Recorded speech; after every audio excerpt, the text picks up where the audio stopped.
Assalamualaikum warahmatullahi wabarakatuh. Perkenalkan, nama saya Isni Nurhayati dengan NIM D1B018088. Baiklah, di sini saya akan menjelaskan materi tentang pemberdayaan kelompok tani dengan mata kuliah Komunikasi Pertanian. Pemberdayaan kelompok tani. Apa sih pemberdayaan kelompok tani itu? Pemberdayaan berarti usaha atau program atau proses untuk mengembangkan keberdayaan dari suatu sistem sosial guna mencapai tujuan secara mandiri. Pembangunan pertanian tidak terlepas dari peran serta masyarakat tani sebagai pemutar roda perekonomian di negara.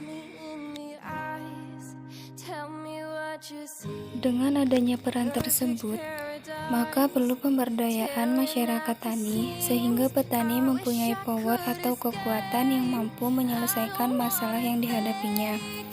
Salah satu usaha pemerintah bersama petani dalam rangka membangun upaya kemandirian petani, dibentuklah kelompok-kelompok tani di pedesaan. Tumbuh dan berkembangnya kelompok-kelompok dalam masyarakat umumnya didasari oleh adanya kepentingan dan tujuan bersama. Sedangkan kekompakan kelompok tersebut tergantung pada faktor pengikat yang dapat menciptakan keakraban individu-individu anggota kelompok. Dalam aspek keorganisasian, kelompok tani yang mandiri adalah kelompok tani yang mampu mengambil keputusan sesuai dengan perkembangan dan kebutuhan dalam setiap aspek kegiatan, harus didukung oleh kemampuan para anggota kelompok tani dalam pengelolaan komponen organisasi yang ada. Pengembangan kemandirian kelompok tani adalah petani itu sendiri yang terikat dalam suatu kelompok tani. Dalam hal itu, penyuluh pertanian hanya berperan sebagai mitra petani pendamping dan fasilitator untuk mengupayakan kemandirian kelompok tani ini.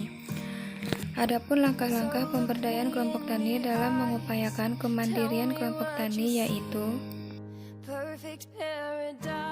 yang pertama, adanya penguatan sumber daya kelompok tani secara langsung dengan petani itu sendiri sebagai anggota kelompok tani yang menjadi subjek dan motor penggerak kemajuan kelompok tani dengan fasilitas dari kelembagaan atau organisasi itu sendiri. Yang kedua, adanya pengembangan kelembagaan dan organisasi kemasyarakatan yang secara langsung memberdayakan petani. Yang ketiga yaitu mengembangkan teknologi tepat guna bagi pemberdayaan petani. Yang keempat, menciptakan iklim kondusif yang memungkinkan berkembangnya keberdayaan dan kemandirian kelompok tani. Dan yang kelima yaitu mengembangkan pola kerjasama antara kelompok tani dengan kelompok tani lainnya dan antara kelompok tani dengan pihak lainnya.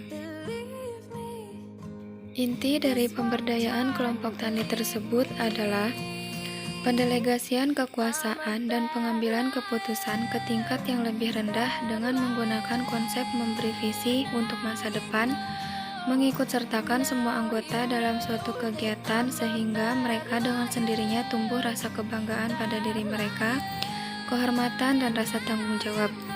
Pemberdayaan kelompok tani juga dapat diartikan sebagai proses berencana guna meningkatkan skala utilitas dari objek yang diberdayakan.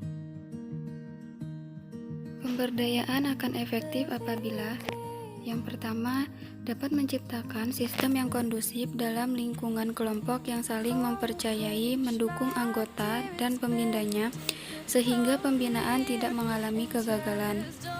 Yang kedua, keberadaan dan keberhasilan sangat ditentukan oleh peran aktif anggotanya. Yang ketiga, swadaya masyarakat berdasarkan prinsip dasar dari, oleh, dan untuk petani yang tertulis maupun sebagai pegangan dalam mencapai tujuan atau cita-cita bersama. Yang keempat, sedangkan para pendamping yang memiliki peran sebagai fasilitator hanyalah sebagai pendukung untuk tercapainya tujuan yang diinginkan kelompok. Adapun ciri-ciri kelompok tani yang berdaya yaitu memiliki kemampuan dalam membuat perubahan ke arah yang lebih baik dari sebelumnya dan bisa menyelesaikan masalah-masalah yang terjadi di lapangan. memiliki kemampuan dalam mengambil keputusan yang terbaik bagi kelompoknya secara mandiri, sehingga akan mampu mewujudkan keadilan bagi anggotanya, dan memiliki kemampuan dalam menggali dan memanfaatkan sumber daya secara kesinambungan untuk menghasilkan perubahan yang lebih baik bagi masyarakat sekitar. Yang kelima, secara umum, pemberdayaan diartikan sebagai upaya yang dilakukan petani atau kelompok tani dalam peningkatan pengusahaan serta pemanfaatan sumber daya. Bagaimana pemberdayaan kelompok tani untuk kemajuan pertanian lokal? Pemberdayaan kelompok tani diarahkan untuk memajukan petani dan nelayan agar memiliki kekuatan mandiri, kekuatan yang mampu menerapkan inovasi, yaitu teknis, sosial, dan ekonomi, memanfaatkan azas skala ekonomi dan mampu menghadapi resiko usaha sehingga memperoleh tingkat pendapatan dan kesejahteraan yang layak. Namun, apakah upaya memberdayakan petani dapat berjalan dengan implementasi Smart City dalam kaitannya dengan teknologi? Pada dasarnya, kelompok tani merupakan beberapa orang petani atau peternak yang menghimpun diri dalam sebuah kelompok karena mempunyai keserasian dalam tujuan, motif, serta minat. Kondisi pertumbuhan permintaan pangan yang lebih cepat daripada penyediaan bisa diantisipasi dengan pemberdayaan kelompok tani ini. Lantas, bagaimana caranya memberdayakan kelompok tani untuk kemajuan pertanian lokal? Ada beberapa cara memberdayakan kelompok tani untuk kemajuan pertanian lokal, yaitu yang pertama, melakukan pendekatan dengan kelompok tani di pedesaan. Hal ini bisa memanfaatkan peran penyuluh pertanian di mana penyuluh ini melakukan pendekatan kelompok pembinaan kerjasama individu dalam proses belajar mengajar untuk meningkatkan pengetahuan dan keterampilan. Yang kedua yaitu memberikan penyuluhan dan pelatihan kepada kelompok tani di mana penyuluhan pertanian ini sangat penting karena suatu upaya mengubah perilaku petani agar mengetahui dan memiliki kemampuan memecahkan masalahnya sendiri dalam usaha meningkatkan hasil usaha serta tingkat kehidupannya. Yang ketiga yaitu membuka akses pasar yang luas bagi petani. Akses pasar yang luas membantu petani untuk membangun jiwa bisnis dalam dirinya, serta melatih petani untuk menganalisa usaha tani dan melihat peluang pasar secara lebih maksimal.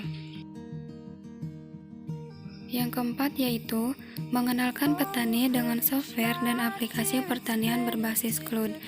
Di zaman serba digital seperti sekarang, penggunaan software maupun aplikasi lainnya tentu saja sudah sangat beragam dan dikenal luas, namun diperlukan beberapa waktu untuk belajar dan menyesuaikan diri dengan teknologi atau hal baru tersebut.